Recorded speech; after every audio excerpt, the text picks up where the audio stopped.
もちろん承知しました。さあ、始めましょう。 Assalamu alaikum everyone. My name is Khoula Mehmood and I am a student of Rehan College doing campus teacher training boot camp.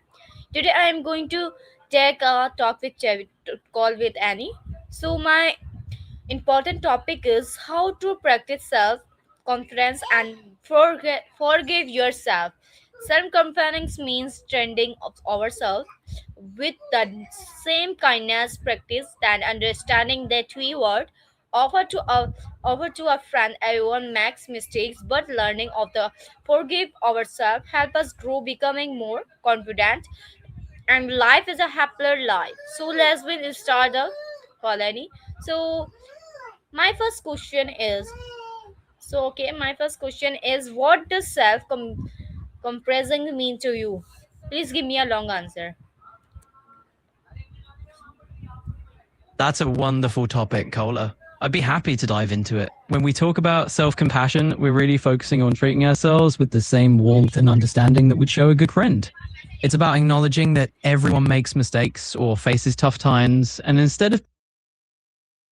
Absolutely. And I'm so glad you brought this up because it's such a meaningful conversation to have. Let's keep exploring it together and see where it leads us. Okay, so my next question is, what is self compassion important is our daily lives? Please give me a long answer. Absolutely. I'd love to dive into that with you. Self-compassion is incredibly important in our daily lives because it forms the foundation of how we relate to our health. When we practice self-compassion, we're more resilient in the face of challenges, and we learn to treat our own setbacks with kindness instead of harsh judgment. This daily habit of self-kindness helps us reduce stress and boosts our emotional well-being. It's a powerful way to live more peacefully and confidently every single day. Okay, so I'm asking the next question. So tell me answer, okay? How can we be kinder to ourselves during difficult times? Please give me a long answer. Of course, I'd be happy to dive into that with you.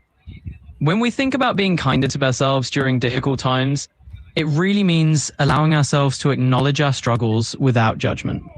We can start by simply noticing when we're being hard on ourselves and then gently shift that inner voice to one of understanding and encouragement. It's about practicing self-talk that says, I'm doing the best I can, and reminding ourselves that it's okay to not have all the answers.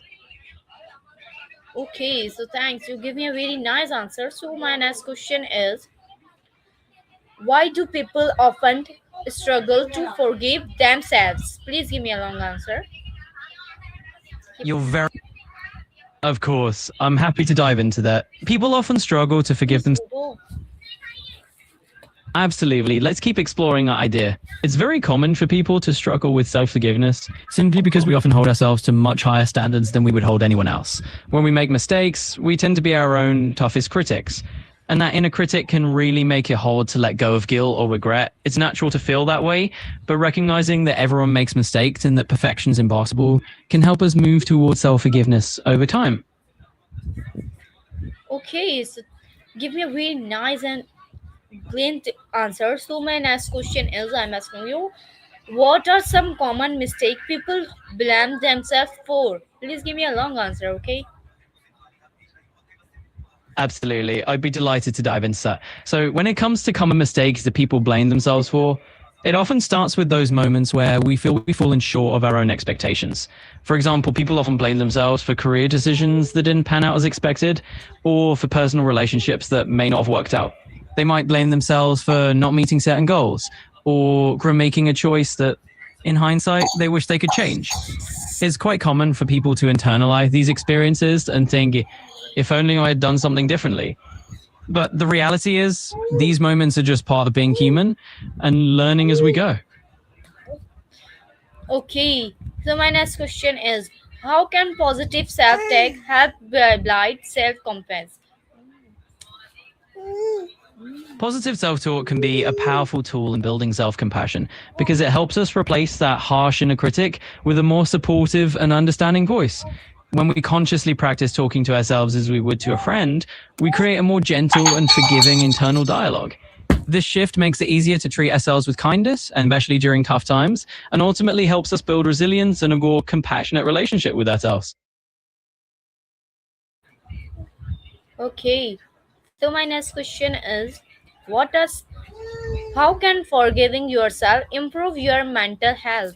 Please give me a long answer. Absolutely. Forgiving ourselves can have a profound impact on our mental health.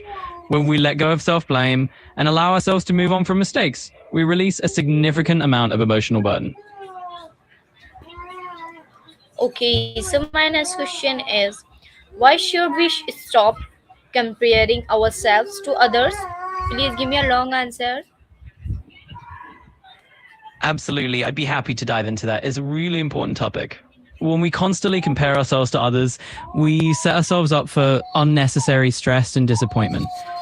Everyone has a unique journey, a different set of strengths, and their own timeline. When we shift our focus from comparison to self acceptance, we free ourselves to appreciate our own progress and find joy in our own individual path.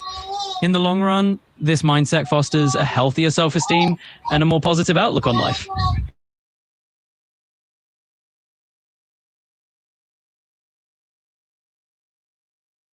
Okay, so my next question is, how can we learn from our mistake instead to feeling guilty? Please give me a long answer.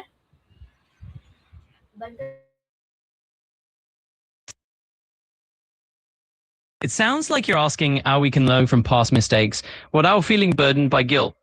Let me share some thoughts on that. When we approach our past errors with a mindset of curiosity rather than judgment, we create room to grow. Instead of dwelling on guilt, we can focus on what the experience taught us and how it can shape our decisions going forward. In other words, we transform guilt into wisdom and self compassion.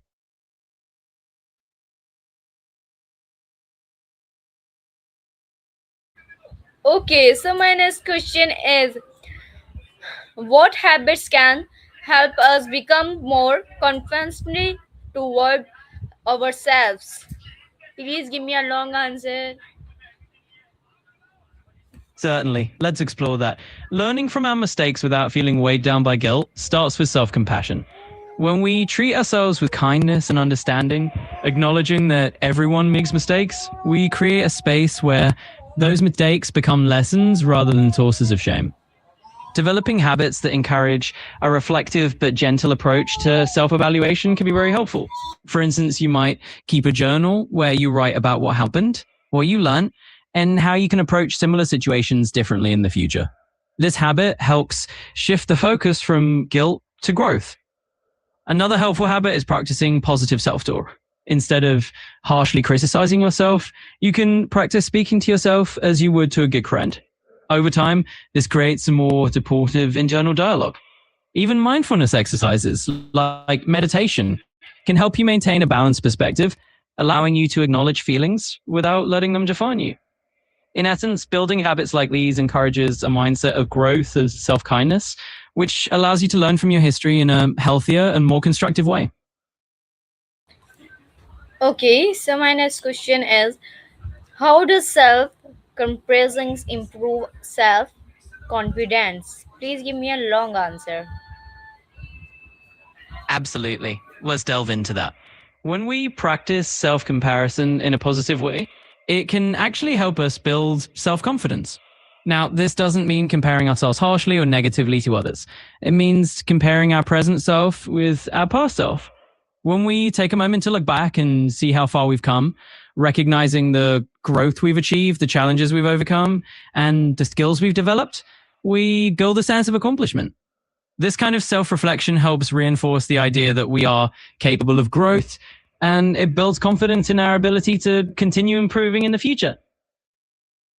Okay, so my last question is, what final message would you like to share about practicing self compassion and forgiving yourself?